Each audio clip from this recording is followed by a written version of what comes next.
10,000 satellites. You already lost something this week and you don't know what it is. Not your keys, not your wallet, something bigger, something that used to belong to everyone, the night sky. And you didn't notice because it happened in pieces. One satellite, one launch, one small permission granted by people you've never met. 10,000. That's not a number that lands right. It's too big and it sounds like a statistic or something that happens to other people on other continents. But here's the thing about 10,000 satellites. You can't see them. Most of them, not with your eyes, but you can feel them. Maybe not physically, at least not yet, but they're changing something you thought was permanent, something that was always there for every human who ever looked up. The first time I heard the number, I didn't believe it. 10,000 active satellites, 2/3 of everything we've ever put in orbit, all operated by one company and one person, Elon Musk. And he's not stopping. They've applied to launch 1 million more, not a typo, 1 million. They want to fill low Earth orbit with what they're calling orbital data centers, AI servers in space. And they want permission to do it from the Federal Communications Commission, a government agency you've probably never thought about, making a decision that will change the sky for everyone on Earth. Like, what the hell are we even doing anymore? We are being so distracted while our planet is being hijacked. How can anyone not be severely concerned about this? They're like thieves in the night that waltzes in and takes over everything.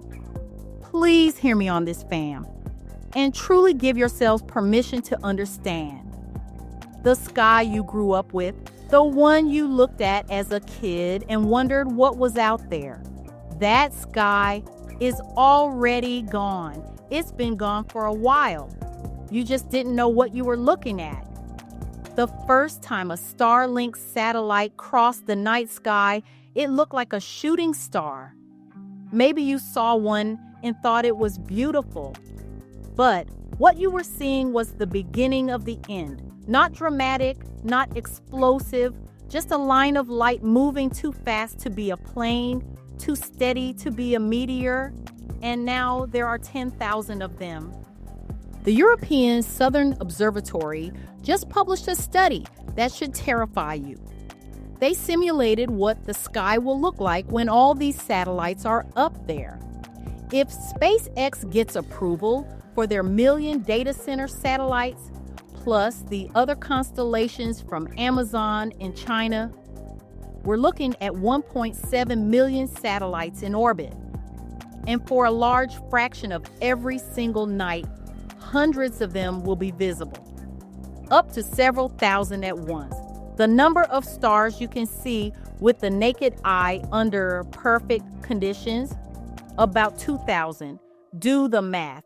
There will be more satellites in the sky than stars.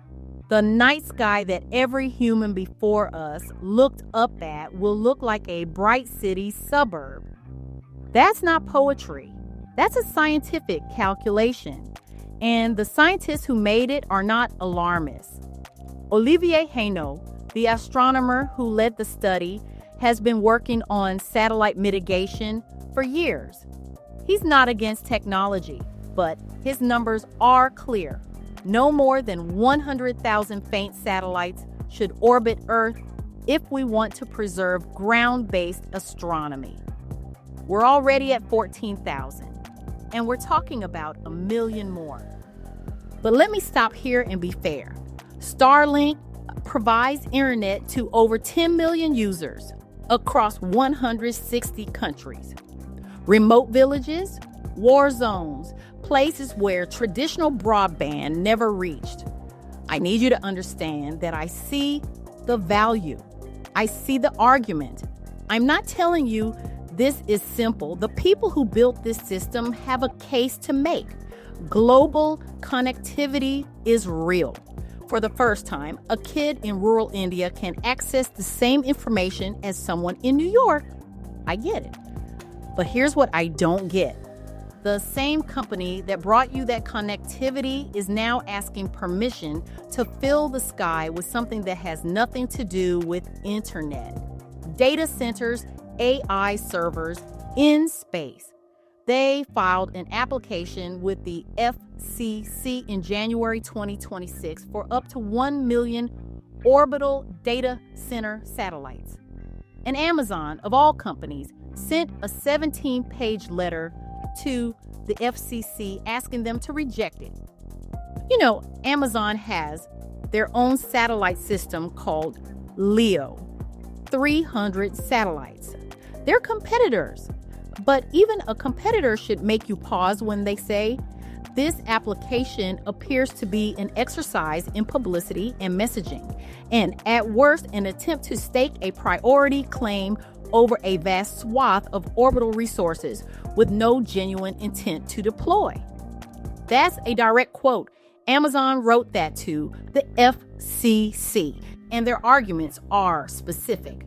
SpaceX is asking for permission to launch satellites that could occupy virtually any altitude between 500 and 2,000 kilometers. They've provided technical details for exactly 3 satellites. 3 out of a million, 0.0003%. And they've asked for waivers on the FCC's build-out milestones. No deadlines, no penalties for failure to deploy, just permission to claim space they might never actually use. Filing an application for 1 million satellites when you can't even describe what they look like is not a plan. It's a land grab. And the land is orbit, the common heritage of humanity, the thing we all own together.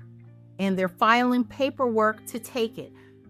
Amazon also pointed out that at the current global launch rate, it would take over 220 years to deploy 1 million satellites. And that's assuming every single rocket launched on Earth is dedicated exclusively to this project. SpaceX is asking for a blank check to occupy space for centuries. That's not a business plan. That's a claim of ownership. But what's even more concerning to me is that SpaceX has a plan for what happens when these satellites die. And it's not a good plan. Right now, Starlink satellites last about 5 years. Then they're deorbited. They burn up in the atmosphere. That's supposed to be good, better than leaving dead satellites floating around to become collision hazards. But the missing piece here is that those things burning up in the atmosphere, those satellites don't disappear. They become vapor, aluminum vapor, and that vapor goes into the stratosphere. The American Astronomical Society published a study on this in June 2025. They calculated that just from the current Starlink constellation, not the million data centers, we're already dumping at least 8 tons of aluminum into the stratosphere every single day, 25 times more than natural reentry from meteoroids. And they don't know what that does. They're not sure. But preliminary studies suggest it could change atmospheric chemistry, possibly cause ozone depletion. It takes about 30 years for these particles to settle down into the ozone layer, 30 years. So even if we stop launching satellites tomorrow, we're locked into 30 years of consequences we can't fully predict. And SpaceX knows this. In their FCC filing for the data centers, they made a request that should make anyone's head pop right the hell off. They asked for permission to retire satellites operating above 600 kilometers into graveyard orbits, rather than deorbiting them into the atmosphere. Why? Because they're worried about the atmospheric pollution from burning up so many massive satellites. So instead of burning them up, they want to abandon them in space. Orbital littering. Just today on the local news, there was a report about a mysterious gray metallic sphere that had fallen into someone's yard. And while investigators have not confirmed that it came from space, the image alone was enough to stop people in their tracks. It made me think about something far bigger than one strange object. The European Southern Observatory has warned that if the thousands of proposed satellite constellations from companies and governments around the world continue to expand, the night sky could be transformed by an unprecedented number of objects in orbit. Every satellite has a lifespan, and while many are designed to burn up during re-entry, not every piece is guaranteed to completely disintegrate. We already see rocket stages, satellite fragments, and other space debris making uncontrolled returns to Earth from time to time. As humanity races to fill low Earth orbit with more and more hardware, my concern isn't just whether we'll ever see the stars the same way again. My concern is what happens when those things start to fall on us? What happens when a piece crashes through someone's roof, lands in a neighborhood, destroys property, injures a family, or worse?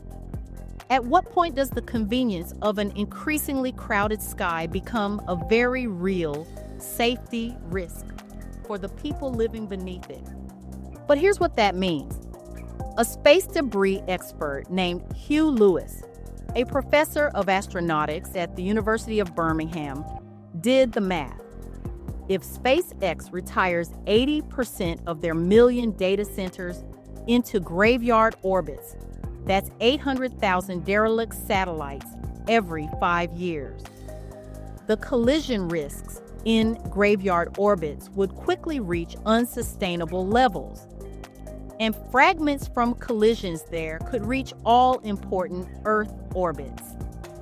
They're not solving the problem. They're kicking the can down the road. Or more accurately, they're leaving a million cans in orbit for future generations to deal with. Here's one for the books. Dylan Grigg is a PhD researcher in Australia.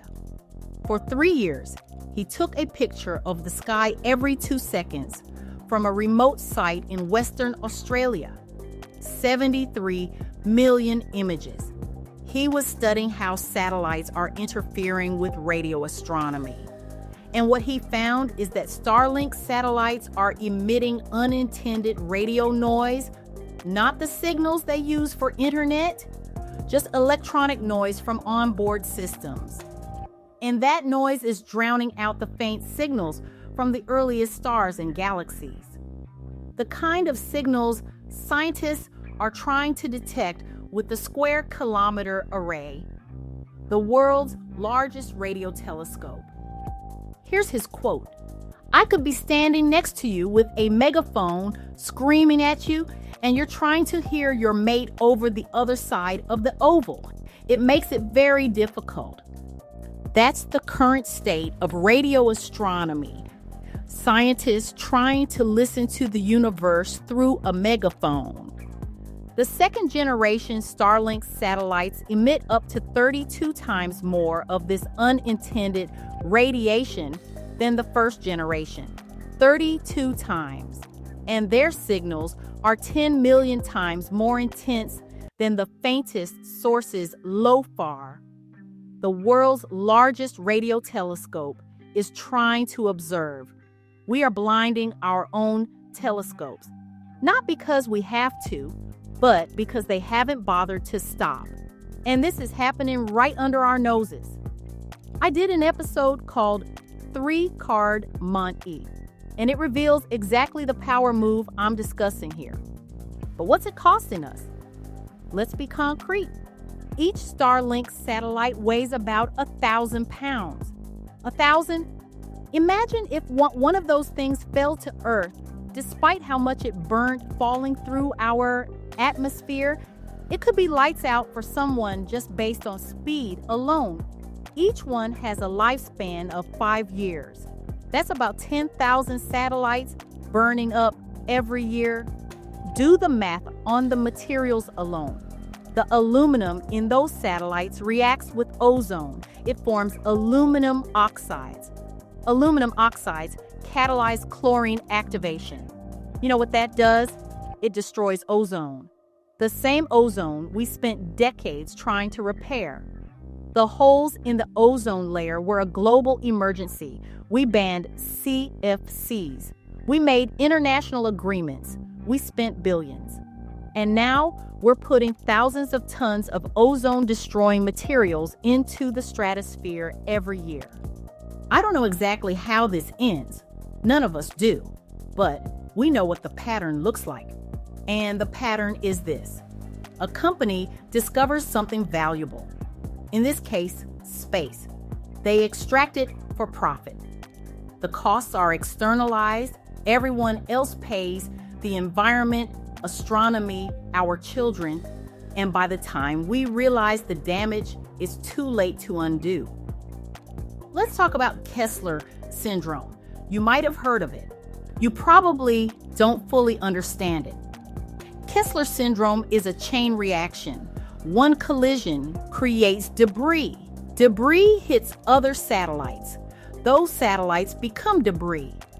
Eventually, the entire orbital band becomes an impassable field of shrapnel. You can't launch new satellites through it. You can't navigate existing ones. Space becomes unusable for anything. And this isn't science fiction. It happened in the movie, sure. Gravity dramatized it, but it's real. Russia tested an anti-satellite weapon in 2021 and created over 1,500 pieces of trackable debris. Astronauts on the International Space Station had to take cover. Starlink satellites are already performing about 300,000 collision avoidance maneuvers a year. That's 100,000 more than you'd expect. They're moving around constantly because space is getting crowded. In December 2025, a Starlink satellite exploded in orbit, shed debris. It highlighted exactly how serious this is becoming. And that was only one. One. People. Only one. And the ultimate twist for me is that most people can't see. They won't care or attempt to see what's happening. You think of SpaceX as an American company. You think of this as a business venture. But what if it's not? What if the real story is about sovereignty? Not over land, over orbit. One word comes to mind, 100% distraction. Peter Zeihan, a geopolitical analyst, talks about this. He points out that when an orbital shell is congested with 40,000 satellites, it's physically impossible for a competitor state to put its infrastructure into the same space without colliding. It's not by legal decree, it's through congestion, soft occupation of space, where the risk of a Kessler cascade serves as a gateway, blocking the global south and new space powers from accessing orbit. How is this happening right under our noses? The FCC, the Federal Communications Commission, a small agency that most people have never heard of, has the power to approve or reject these mega-constellations. And they've been approving them. Over and over, SpaceX currently has permission to launch 12,000 satellites. They've applied for another 30,000 for Starlink itself. And now they're applying for 1 million data centers. The Trump administration, they've been friendly to SpaceX.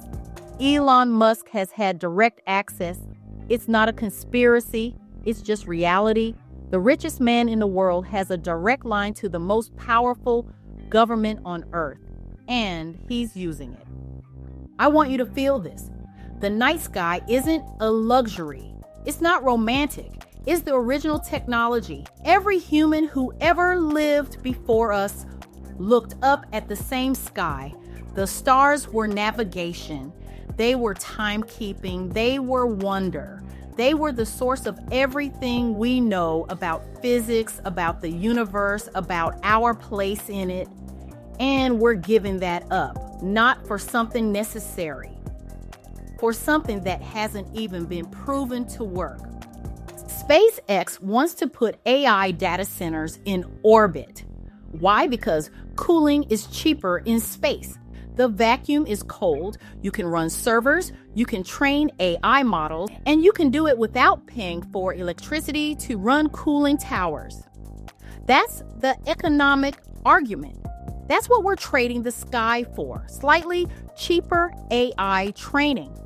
But what they're not telling us is, what are the risks? But here's the thing, even if they do this, even if they put 1 million servers in orbit, how long do they last? 5 years? 6? And then what? They become space junk, or they burn up and pollute the atmosphere, or they get abandoned in graveyard orbits. There is no good end to this story. There's only a slow poisoning of the environment and the loss of something sacred. I'm not saying we shouldn't have satellite internet. I'm not saying global connectivity is bad. I'm saying we need limits. We need regulation. We need to see the full picture. And right now, we're not seeing it. We're not being shown it. Because the people making the decisions don't care about the night sky. They care about quarterly earnings. The BBC covered this. The European Southern Observatory made a formal response to the FCC. They submitted it alongside the Royal Astronomical Society and the International Astronomical Union. And in their response, they said this: for optical astronomy, this is an existential threat. Those are the words of scientists, not activists. Scientists, people who have dedicated their lives to understanding the universe. And they're telling us that a corporate filing is an existential threat to their entire field. Something you might not know, Reflect Orbital is a startup planning to launch thousands of mirror satellites. Their plan is to reflect sunlight down to Earth at night. Did you hear me, guys? At night. Are you hearing me? At night, when people are supposed to be asleep, they want to provide sunlight on demand. They'll probably try to put a subscription in place to sell the people what God already created for free. When it comes to big tech, is there no end? Does everything have to be about money? Think about that for a second. They want to fill the sky with artificial suns. These satellites would be so bright that if one pointed its beam directly at you, it would appear 4 times brighter than the full moon. And even if it's not pointing at you, each satellite would be as bright as Venus. From a light-polluted city, these hundreds of satellites would be the only stars visible in the night sky. Not stars, satellites. Artificial light. This isn't about internet anymore. This is about the fundamental human relationship with the night sky, and we're losing it. We're not fighting for it. We're not even having the conversation. We're just letting it happen. But I know what the pattern looks like, and the pattern is that big tech will not stop until they hit a hard boundary, maybe a collision, a cascade, or a complete loss of orbital access. Who the hell knows? Maybe decades of ozone depletion. All we know now is that they will not stop voluntarily because the incentives are misaligned. So, what do you do? 3 questions you can ask yourself. Not instructions, no calls to action, just questions. 1. Who approved the last 10,000 satellites? Do you know their name? Do you know why they approved it? 2. What did you lose when the night sky became more satellites than stars? Something you can't get back. something every human before you had. 3. If you had known 5 years ago what you know now, would you have done something differently? I'm terrified. And to be clear, I'm not telling you this to scare you. I'm telling you this because someone should. Congress knows about it, but come on. What the hell can they do? What will they do? Hell, more importantly, what have they done? All I'm saying is that someone should remind you that the sky used to be full of stars and now it's full of aluminum. That the pattern is clear, that we've already lost something. 10,000 satellites in orbit, 2/3 of everything humanity has ever sent up, all operated by one company, all approved by a government agency you've never thought about, and they've applied for 1 million more.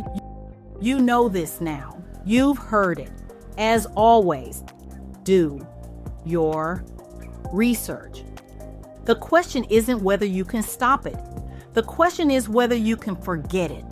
I don't think you can. I think once you know, it stays with you. Every time you look up, you'll remember. Until next time.